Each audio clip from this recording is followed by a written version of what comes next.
The start of this book is exactly what I wanted from the previous two. Accurate portrayals of not just the Doctor and Rose, but Jackie and Mickey too. Genuinely intriguing dialogue that feels completely natural in such a grounded setting. The main shame is that Jackie kind of disappears about halfway through, so you don't get to see more of her. I think I mentioned in the previous video that these books were written by people who had previously written Doctor Who books, and Jacqueline Raynor is no exception. She had written for Past Doctor Adventures and Eighth Doctor Adventures before this, and that's why she was brought on to write for this series. This was spoken about in issue 357, and it was specifically mentioned their works with the younger market, as well as, of course, an understanding of BBC publishing. They also confirm in issue 357 of Doctor Who magazine that they were able to view rough cuts and the like from the first series of Doctor Who during and even before the writing process. In fact, Jacqueline Raynor was lucky enough to go visit Rose's flat, which I think helps to kind of view your character's literal environment. The following issue has an illustration from Roger Langridge, which is really, really cool. It's a kind of obviously a caricature of the characters from the story. You've got Rose and the Ninth Doctor, but you've also got Slitheen, or I suppose Blathereen, from The Monsters Inside. You've got Robot Man from The Clockwise Man, and you've got the Queville porcupine looking guy, who is quite difficult to visualize in Winner Takes All, but it's really interesting to see Roger Langridge's interpretation of what they would have looked like. Winner Takes All is, of course, the third installment in like the first release of Doctor Who new series adventures with the Ninth Doctor and Rose, coinciding with the release of the new series in 2005, and it does kind of close off the trilogy, I suppose, in a nice way. So you do have two Earth-based stories, which does make sense for series 1 of Doctor Who. They did stick around on Earth a little bit more. And I'd say this one, in terms of the characters in series 1, definitely does them the best so far. But my initial confusion with the Winner Takes All is how quickly the Doctor realizes there's an alien threat. As much as I usually hate it when it takes so long and drags out, like when you know there's going to be some alien involvement and it takes the Doctor and companion so long to figure out what exactly is going on and they just suspect nothing, that's what I don't particularly like. But here it's like less than 40 pages in, the Doctor and Rose have figured out there's an alien threat and they're all already investigating. And this is only brought on by them returning to Earth, talking to Jackie and Mickey, and them telling them about this new kind of scratch card game thing that you get when you purchase items at a store nearby. You scratch them off, you might win a holiday, you might win a games console. Those are the two things that you can win. So that's what kind of tips the Doctor thinking that they're alien. For some reason, you're basically playing a game called Death to the Mantodians, or as I read it throughout the book, Mantodines. You're playing on the side of the porcupine aliens in this book called the Quevilles, who are actually the bad guys. It turns out, and it's genuinely quite dark, that they are these humans that are being taken for these holidays, they are winning these holidays, are being taken to their home planet to fight in this war, to try and get into the temple of the Mantodians, or Mantodians, I really don't know how you say it. Because the Quevilles can't actually get into this temple, they have to use humans to get in. But that's not the darkest part, and I'll get to that in a little bit. So the Doctor figures out everything within the first fifth of the book, and from the start, and also just throughout the book, there really is this kind of cutthroat pace. And I feel like if you skip one page, you would have no idea what's going on. The breakneck pace is definitely one of the downfalls of this book.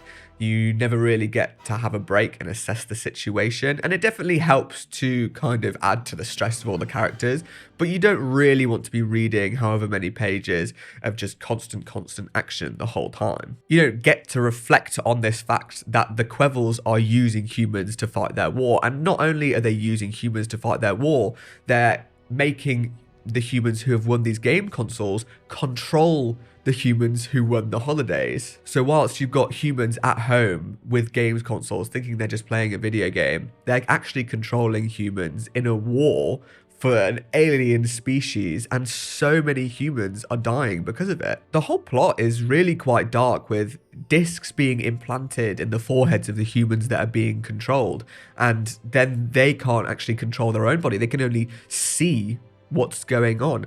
couples and families are separated in this kind of war that they have to fight. And so many innocent lives are being lost whilst they are completely out of control of their body. They have no control whatsoever as to what is going on. The fact that people are essentially locked inside of their bodies is very similar to locked in syndrome, in which someone is completely paralyzed and they may be conscious, but they can only see what's going on. They can't feel, they can't do anything, and they are locked inside of their body. It is genuinely quite scary. The main supporting character for the second half of this book is a kid called Robert, who is this young, imaginative mind. He views the world through his own, like, fantastical lens, and he kind of disregards his mum. He views his mum as a bit of an embarrassment, and he kind of sees himself as the hero of his own story. He latches onto the Doctor and he adores Rose, and he obviously comes to learn how much he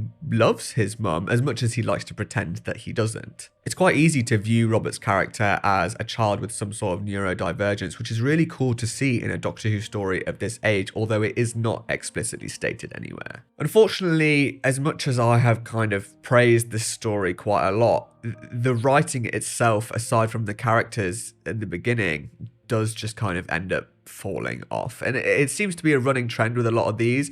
The beginnings of them do genuinely seem quite interesting, and then they get into the plot and it gets a little bit kind of trudging along. And the plot in Winner Takes All is very much the focus towards the end. It tries to kind of poke in little character moments and stuff like that. But at the end of the day, it's all in service of the plot, and it's a shame to see it kind of fall off at that point. By the time Rose ends up being one of the humans that has to be controlled by the Doctor, you know what's going to happen at that point. It becomes very, very obvious. Before that, you're like, okay, they have decisions that they can make. But once they get to that point, there's only so many things that can happen. So you already know what's going to happen. It would have been nice to see more character-driven decisions and moments, which you did see in the first few chapters, so it was a shame to not see it continue throughout the story. But as much as, like I said, I've praised this story, it's destroyed by this kind of disappointment and this kind of lack of character-driven moments towards the end. You're expecting some funny and interesting dialogue between all these characters, and then Jackie ends up in hospital at some point. She's kind of thrown off to the side, presumably, and really know how to include her in the story. Mickey does have an important job on Earth, but then it's all still in service of the plot. They have to do what they have to do because there's no other choice. In fact, it's even mentioned in the book that Mickey doesn't really want to do any of this, but he's doing it because he has to, because it's the right thing to do, and obviously there's no other option for him. He's not just going to sit back and let it happen. So you know exactly what his decisions are going to be, you know exactly what the Doctor's decisions are going to be, and Rose can't do anything anyway. She's being controlled by the Doctor. So The Winner Takes All, much like The Monsters Inside, gets a 5.5 out of 10. So these first 3 books, they're interesting for sure. I didn't want to stop reading them. I mean, maybe with The Monsters Inside, actually. I didn't really want to stop reading them at any point. They are all quite interesting at certain points. They have their strengths, they have their weaknesses. Like I said, The Winner Takes All definitely is the strongest in terms of character. I'd say The Clockwise Man and The Monsters Inside are much better in terms of kind of the atmosphere. And The Clockwise Man especially, it really gets the kind of 20th century Earth, London quite well, and The Monsters Inside does do the aliens quite well as well. They are quite interesting. So they all have their kind of strengths. Unfortunately, they all have their weaknesses, like I said, and they do all fall flat in some places. They had potential, and I think a lot of that might have just been due to them not being able to view the Doctor and Rose in their full capacity on screen. So unfortunately, with the first 3, I'm not particularly blown away, but I am still excited to see what comes next. That being said, they released another 3 new series adventures later into series 1. These 3 would include additionally Captain Jack into the TARDIS team, as these would have been released following the Empty Child 2-parter. And it's really nice to see, because obviously when you see them in Boomtown, you know that they've been through a handful of adventures together, and so it'll be nice to see some of those adventures here. Starting off with The Deviant Strain by Justin Richards.